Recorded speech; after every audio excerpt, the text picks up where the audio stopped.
En días recientes he recibido diferentes consultas sobre la estructura final o global del trabajo.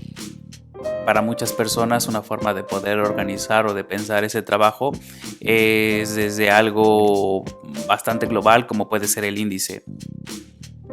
Algunos profesores en metodología recomiendan empezar por esa parte, ¿no? Por escribir un índice tentativo de cómo sería el trabajo.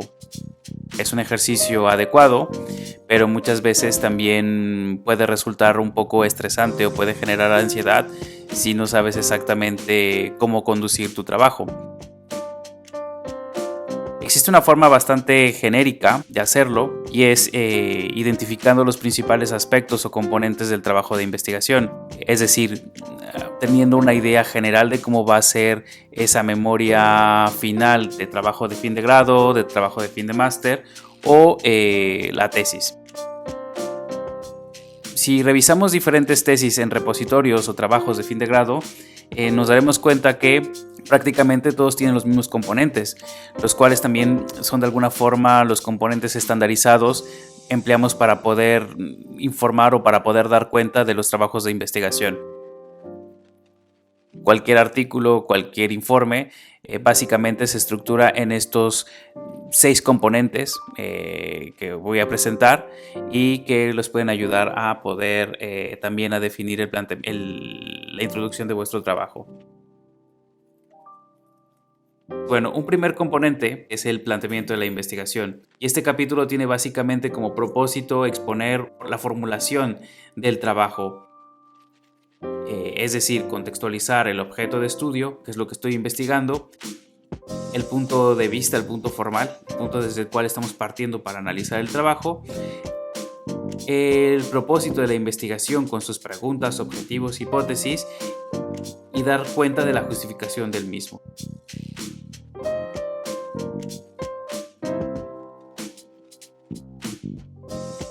Un segundo capítulo tendría que dar cuenta del marco contextual. Algunos le llaman el marco histórico, otros le llaman el marco histórico-teórico. Yo le llamo marco contextual porque básicamente tiene 2 componentes principales, es decir, contextualizar el objeto de estudio y el propósito de la investigación, que si nos damos cuenta son prácticamente también los elementos que en el planteamiento, en la introducción, ya hemos descrito de forma breve. Bueno, pues en el capítulo 2 lo hacemos de forma detallada. Es decir, presentamos en primer lugar cuál es el objeto de estudio, pero con unos antecedentes muchísimo más detallados y las principales características. En segundo lugar, cuál es el objeto, cuál es el estado de conocimiento, es decir, cuánto se conoce sobre el tema o qué soluciones actualmente se han implementado. Lo de las soluciones en el caso de trabajos de tipo práctico. Finalmente, pues cuál es ese nicho u oportunidad de investigación que existe y por la cual pues ustedes están interesados en tratar este tema. El tercer capítulo tendría que describir la metodología, es decir, cuál ha sido ese mapa de investigación que se ha seguido para responder a las preguntas que nos hemos planteado en el capítulo 1. Entonces, este capítulo de alguna forma tendría que tratar aspectos como el tipo de estudio, la muestra o la población y muestra, es decir, dónde y a quiénes estamos investigando, qué variables estamos observando como parte de este estudio. Sobre las variables, pues evidentemente tenemos pistas a partir de que hemos formulado unas preguntas y unas hipótesis. ¿Qué tipo de medición estamos empleando? ¿Cómo estamos recogiendo estos datos? Es decir, ¿qué instrumentos estamos empleando? Y el protocolo, es decir, los pasos que se están siguiendo. Luego, hay un cuarto capítulo que habla sobre los resultados. Los resultados no es otra cosa más que la presentación de los datos que hemos obtenido para poder responder a esas preguntas. El capítulo de resultados, más allá de hacer un vaciado exhaustivo de toda la información recogida con muchísimas gráficas, todas las transcripciones y demás, que evidentemente forma parte del trabajo, no es otra cosa que la exposición organizada de los principales datos que nos ayudan a responder las preguntas.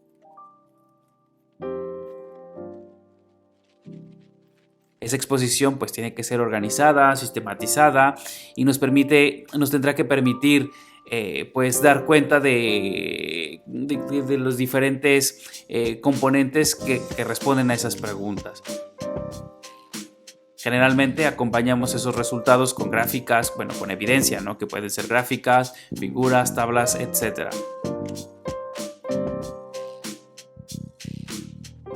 Luego, un quinto capítulo que sería propiamente el de la discusión, y este tendría que ver con la puesta en común, ¿no? De nuestros resultados con los resultados de otras investigaciones.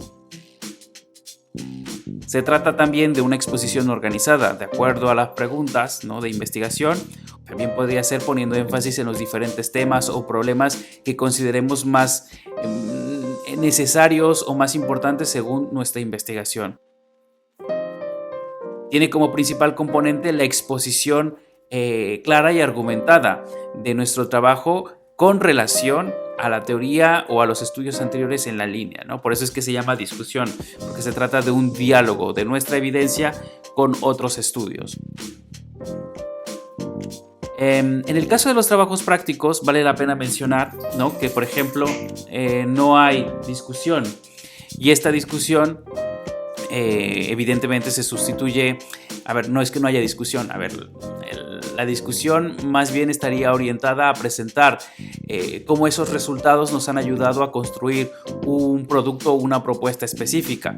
Empleamos los resultados o los datos para poder justificar las características de nuestro diseño o las decisiones que hemos tomado para poder realizar algún tipo de propuesta.